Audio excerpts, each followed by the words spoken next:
Enlightenment thought and philosophers sought.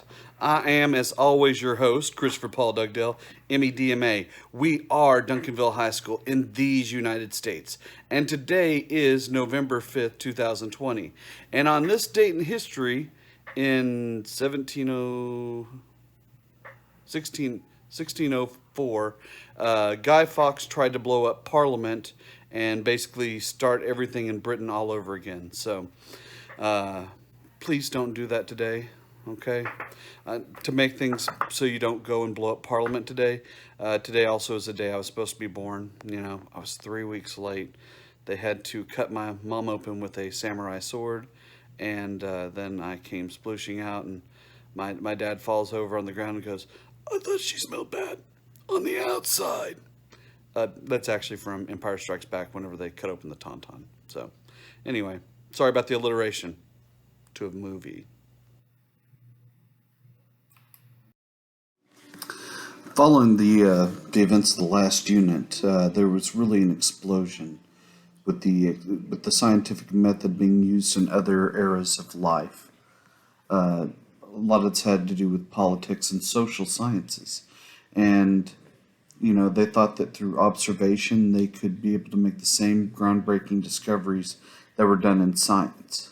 Okay, and so at first a lot of this was done by either still kind of pointing to a single leader like Hobbes, or criticism of the Glorious Revolution. So it's not that people were outright, attacking the form of government that they had in their own country. What they were doing was commenting on what was going on in other countries, and it was under this guise that people really started to talk about how the world should be. Okay, and this explodes well beyond science, into astronomy, into the body, and now it has to do with understanding all of life and how people will treat each other. So this is really a revolutionary time period. But the reason that they're able to get all this done is because they weren't overtly attacking the governments that they were in. You also have a series of several weak leaders that aren't paying attention to what's going on, to the point where, in France, for instance, you have Louis XIV is gone, and his successors just aren't the same mettle of people that he was. And not that he was great or really knew what was going on outside of his little bubble, but anyway, it's going to expand rather quickly. Okay, Bernard de Fontenelle, okay, he talks about all this earlier scientific work, and he's appealing to the upper class. So you can see they're still kind of in the beginning hitting the upper class or the ruling classes, and this will help get them some support. And in a very weird way of doing things, he writes a book called Plurality of Worlds, and basically he uses the time in his story after people have been intimate together sexually to talk about the fundamentals of the new mechanistic universe. So it'd be like, I don't really want to talk about this right now. Well, how about instead of looking at it right now, you see a big passionate love scene, and then they sit there and then they talk about the Enlightenment in bed, like, wow, can you believe some of the groundbreaking discoveries made by these people? And people read it because of some of the raunchiness that surrounded it. Okay, there's this whole look at skepticism. Okay, there's a lack of scientific support for a claim, and people are starting to wonder about these religious views and values that they've held for so long. Because on the one hand, you look at how Galileo was treated with the, that the sun is not the center of the universe, and then eventually they're like, okay, well, I guess there's enough evidence to show that. And so once you see some cracks in the foundations from that, from the 30 Years' War and the Catholic Church's inability to take control over the entire religion of Europe again, then this is going to make people question everything they've ever known. Okay, Pierre Bayle, he attacks superstition, religious intolerance, and dogmaticism. Okay, and he wants people to go with a full and total religious toleration. Okay, this whole thing that the United States was kind of moving towards. By the way, the U.S. does not exist at this point, and freedom of religion, I think, in most people's minds, was still freedom of Christian religion, even though they didn't term it that way. But even the accepting of other Christian religions was such a revolutionary concept. You remember Louis XIV kicks out all the Huguenots out of France, and I don't really know that he understood exactly what he was doing whenever he did this, because he kicked out a lot of the talented authors and writers and people that were investing in industry, people that had started factories, skilled tradesmen, because the poor really didn't have access to Protestantism in France. France was still wholly a Catholic nation. And so these people that are kicked out go to other countries and help them flourish. I guess it could help them Florence also. Since Florence was the center of the Renaissance, I guess they could, kind of take their bright ideas out to do that. I don't know that that's really a term, although I may coin that. Sorry, I was just thinking about what I just said. Okay, so Enlightenment travel. So you also have some people at this time with a little bit of money, and they're starting to look at what's outside of where they are. Now you have all the famous explorers going out and seeing the world, but then people also saw that they could do the same thing. And so there's literature written on people that are going around the world and these other civilizations and different ways of living life, and people really start to take to it. Okay, James Cook writes a book called Travels and about Tahiti, New Zealand, and Australia, and people are really interested in these new lands, just as I think many people are today. How many people talk about wanting to go to Hawaii or Australia, just because it's this strange new world, this beautiful new world. Have you ever seen some of the crazy insects and animals that they have running around in Australia? It's just simply insane. So I don't know that I do want to go there, but they've got like 4 billion types of snakes that can kill you, and they have these spiders that are bigger than a cat or one of your fake dogs. Well, anyway, so cultural relativism. Okay, this is judging a person's beliefs, values, and practices based on their culture instead of other cultures. That means that you can't judge someone somewhere else based on your political views and your culture and the things that you believe in, because in all reality, we're all monsters judged through different time periods. So this was kind of a push that if you're going to go visit these places, that you can't judge them based on at this point 17th century and 18th century European culture and values, because they didn't evolve the same way in some of these other places. And in many cases, they're less puritanical than they were in Europe. So now we look at the legacies of John Locke and Isaac Newton. Okay, they're really the inspiration for the Enlightenment. Newton has these rules of reasoning that can be used for discovering natural laws and how people act towards one another, politics, economics, justice, religion, the arts.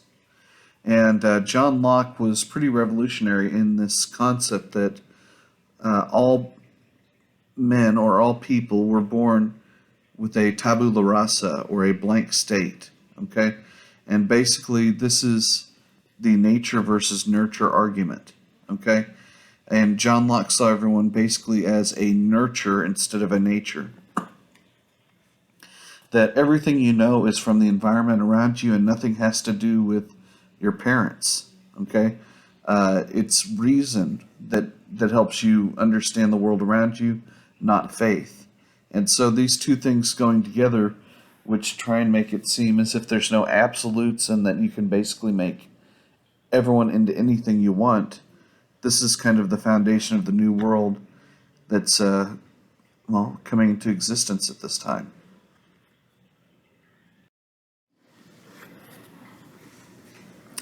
Okay, the philosophers. Okay, these are writers, social critics, and publicists, and they are meeting and they are talking about how everything is going together.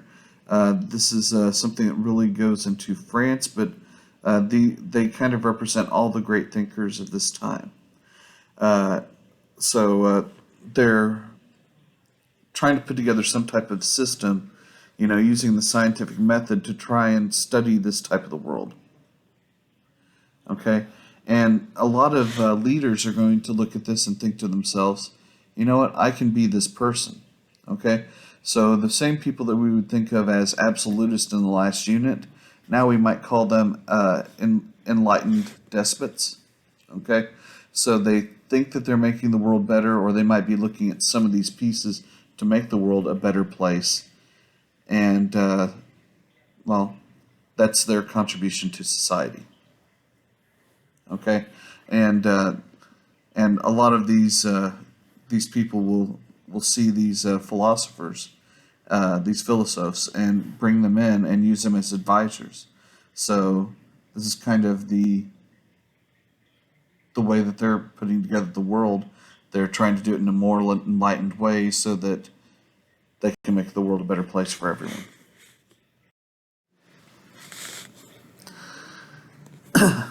Okay. So reason. Okay. This is something that is eligible for everyone. Okay. These are all the tenets of the Enlightenment movement. Okay, so all people can discover the relevant laws of nature and humanity.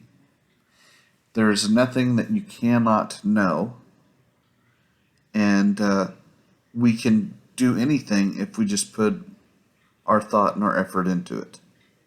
So this is a completely different concept of everything from before, and basically that only a few select can actually know what's going on. This is something a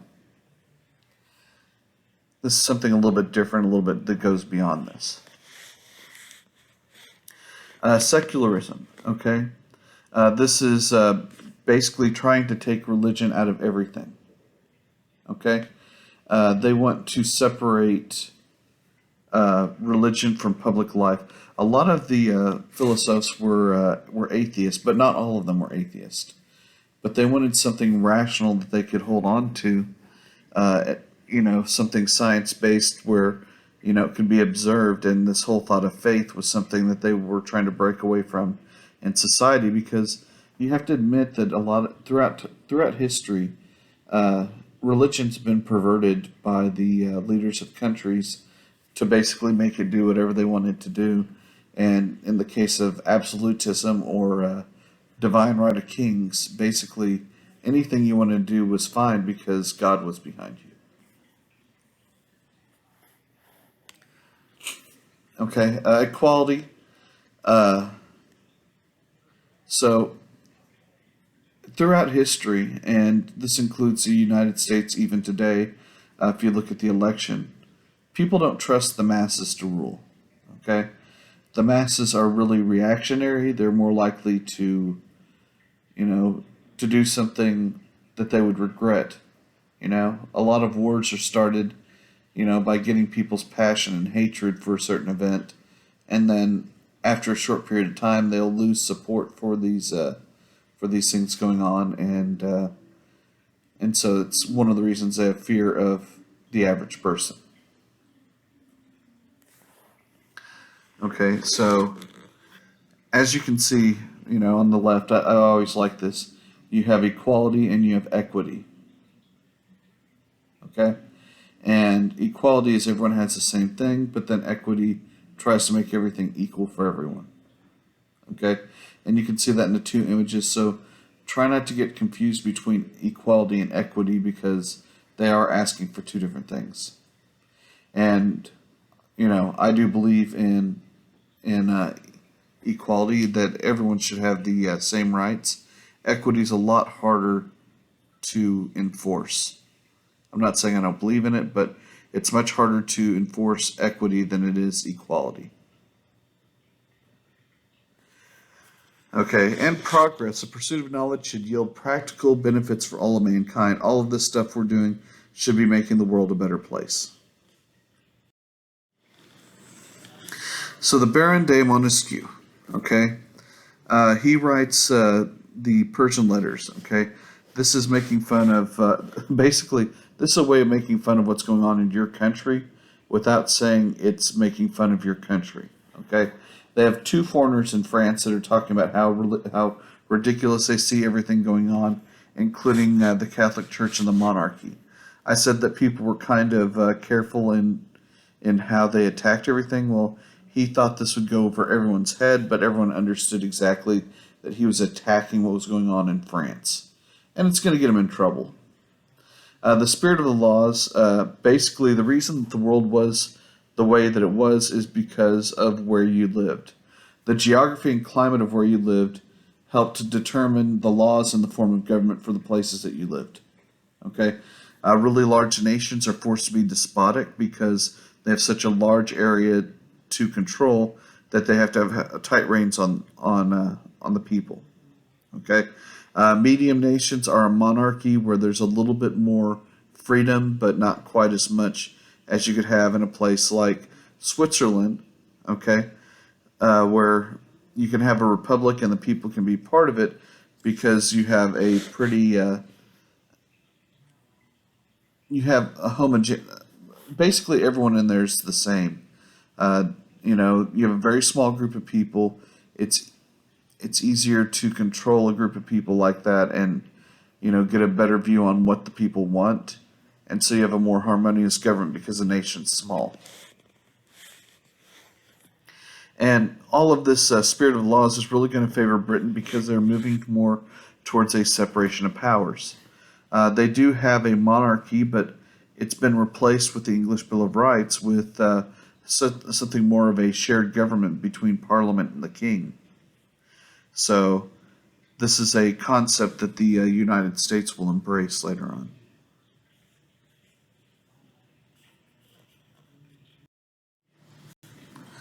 Okay, so Francois-Marie Arouet, he is Voltaire. And I'll refer to him as Voltaire from now on, but Voltaire was not actually his name. He wrote under another name to try and protect himself, although everyone really knew who he was. Okay? He was against any type of fanatical religion. Okay? So anyone that really pushed themselves as better than everyone and forced everyone to convert to them was something that he had a problem with. He also had a problem with people that said one thing and lived a different life. Okay? In the Callus affair, there's a Protestant father that kills his son to keep him from being Catholic. And this is kind of the source of everything that happens with his hatred of fanaticism. Okay? And he called for this belief in deism, or rational belief in God. Okay? Nothing as extreme as what was going on at the time. Okay? He wrote these philosophic letters on the English, and there he talks about how the English have really started to find the perfect government, which is a balanced government. They have freedom of the press, some religious toleration, okay, and he kind of uses this as a model to try and point to France. Hey, we should be looking at moving in this direction for our government. Okay, and he also writes the treaties on toleration, and this shows that in England and in Holland slash the Netherlands, that's the same place by the way. I know you probably have that, but just in case, that they had religious toleration and it didn't cause any major problems as a result. So basically, use that as a model. Okay, moving on with Voltaire, we have Candide. Okay, and wow, that's a lot of S's in states. we should be able to take care of ourselves and develop our own intelligence without interference. Basically, anyone else that steps in really is preventing us from being the person that we should be. Okay, now if you look at this next part here, the Marquis de Chalais, she was a mistress of Voltaire. Don't think that this was his only mistress, because also for a time he took Catherine the Great as one of his lovers. And later on, whenever he finds out she has the title the Great, he was like, "I know you're not talking about in bed." So, kind of a piece of crap Voltaire was. The Marquis du Chalet, she translated Newton's Principia into French. Now, at this time, there's also a little bit of a push towards censorship by the governments. I said in the beginning they tried to work alongside, criticize other people, but they got bolder as time went on. Okay, and the government tries to stop people from reading anything that was against the church or anything that was against the government. Okay, and at different times, Voltaire and Diderot both went into hiding because of things that they had written. So now to Denis Diderot. Sorry, his name's Dennis, which, I don't know why. I just always picture this older white guy whenever I hear someone named Dennis. I know a lot of Dennises that aren't, but it just sticks with me because I knew about 3 people like that growing up. Anyway, he's one of the first outspoken atheists, okay? And that was, to go out and openly be an atheist was probably as controversial as coming out as gay in the 90s, where you did that, you were always looked at with it's not the same world that it is today. I'll just say that. He wrote drama, he tried to educate the deaf, and he tried to put all of human knowledge into one set of books called the Encyclopedia. Okay? So he was going to put all this knowledge alphabetically and talk about religion, politics, trade guilds, all of these things in volumes that anyone could buy. I mean, now with the advent of the internet, that's less of a big deal, but at this time, to put all of this stuff into one volume, or not in one volume, but in one collection of works, this is something that had never really been considered before. Kind of like this was his attempt at the internet before there was an internet, and it was groundbreaking, and really it was something spectacular up until, well, really the advent of the internet in the mid to late 90s. Before this, every family had a collection of encyclopedias that could afford them. My parents bought them. They had a giveaway at our local grocery store, and every week you could buy a volume. Just that week though. So it was trying to get everyone to come in and go shopping every week, and you could buy that for about, buy one volume for about $10 in today's money, which, whenever you buy the 30 volumes that there were, it really, anyway. So, Francois Quesnay, okay? He was a leader of a group called the Physiocrats. Now, the Physiocrats are really responsible for us having the type of economic system that we have today, and a lot of their beliefs. Okay, now the mercantilists believed that the true value was gold, silver, and natural resources. Basically specie or gold, but the real wealth was in land. Okay. And it's the one resource that you cannot really produce more of, although I guess they have produced more of it with islands that have been created by expanding other areas like they have in New York. They've added about 1/3 the size of Manhattan by building projects on the main part of the island. Okay, but basically, land was important because it had agricultural sustenance and mineral resources. That's a natural resource we were talking about, and that you could make money through agriculture. Okay, and they go on to say that laissez-faire or no government interference in the economy would make people a lot wealthier. Okay, and there is some truth to it, and then there's some things where people need protections. Okay, whenever you look at all the billionaires in our country that can do whatever they want versus the small businesses, but at the same time, some things that the government asks for that are there to protect you also hurt some of the small businesses as well. So, I don't know what the balance is, but, you know, I guess what I need is for it to do enough to benefit me, but still hurt the people that are billionaires. I don't know. I think I just made up something. So, Adam Smith, he builds off of what these French physiocrats are talking about in The Wealth of Nations. And this really is kind of the foundational pieces of our economic system today that Alexander Hamilton embraces. That basically the ultimate source of value and wealth is labor. Okay? And these ideas of supply and demand, the invisible hand of the marketplace, this determines what's produced, how much, and at what price. When you think about things that you buy and how much you're willing to pay for them, it's, what really demands that? Or what really controls that? Well, part of it is how much are you willing to pay for it? Okay. So how much are you willing to pay for it? Let me see. What else do I want to say there? What is being produced? How much is being produced?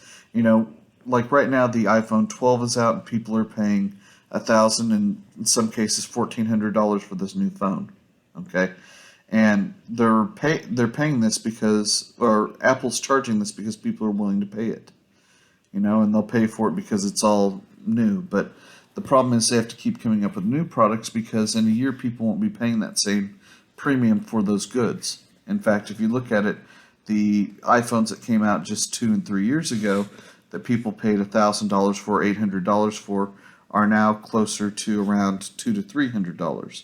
So they don't really hold their value that well, but people are willing to do that, and so that's determining what's produced. People want these items because it brings a lot of things to your fingertips. Okay.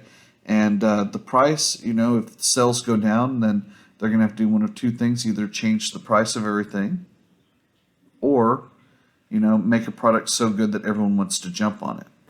Okay, these are the same phones that you could buy, for half that price just 5-6 years ago.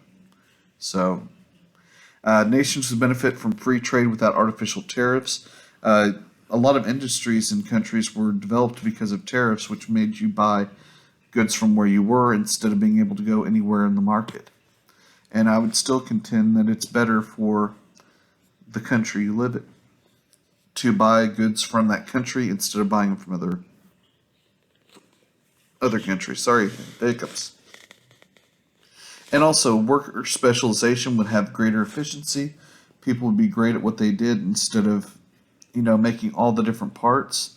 This is kind of the foundation of the thought of the assembly line. Okay, that you don't have to be good at doing everything, just being good at one piece. And this is kind of how education's also rolled out. That you have someone who's like a specialist in history to teach you history, someone who's a specialist in science, and so on. Okay, so that you have a little bit better of an education or a system for making anything.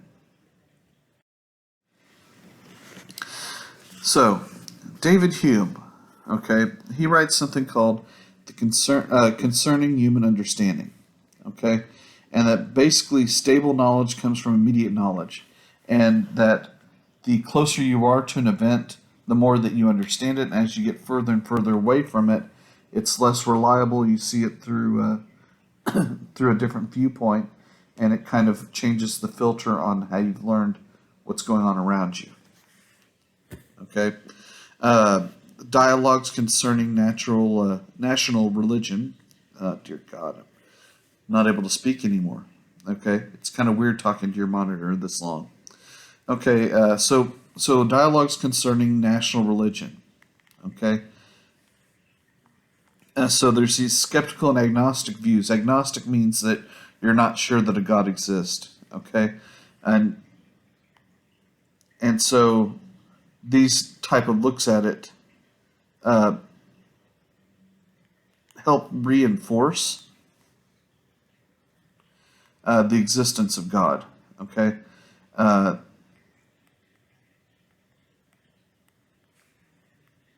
so ethics, basically how you live your life is based more on uh, how you feel and not by reason.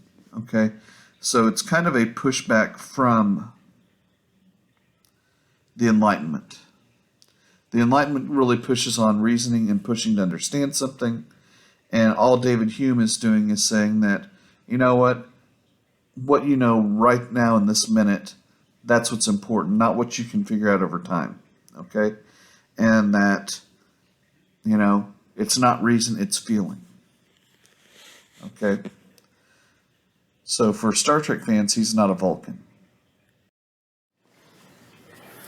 Immanuel Kant, who looks like a lot of fun in his portrait right there, he was a Prussian. That's a type of German. And he creates this whole new philosophy of his own. Okay. Basically, the Copernican revolution. Okay. Time, space, and causation or rationalism reveal what we experience. Empiricism. But we can't really understand it ourselves. Okay? So we can't understand basically everything that we know about the world around us. Okay? Constructivism, we construct our world out of our experiences. Okay? And that basically any world that we create can't be judged by other people. Okay? And it can't be judged by other people unless everyone agrees to that one thing. So the reason we have different ethical and moral values here than they have in other countries, that would not exist under constructivism under Immanuel Kant because they need everyone to agree with everything that's moral and ethical.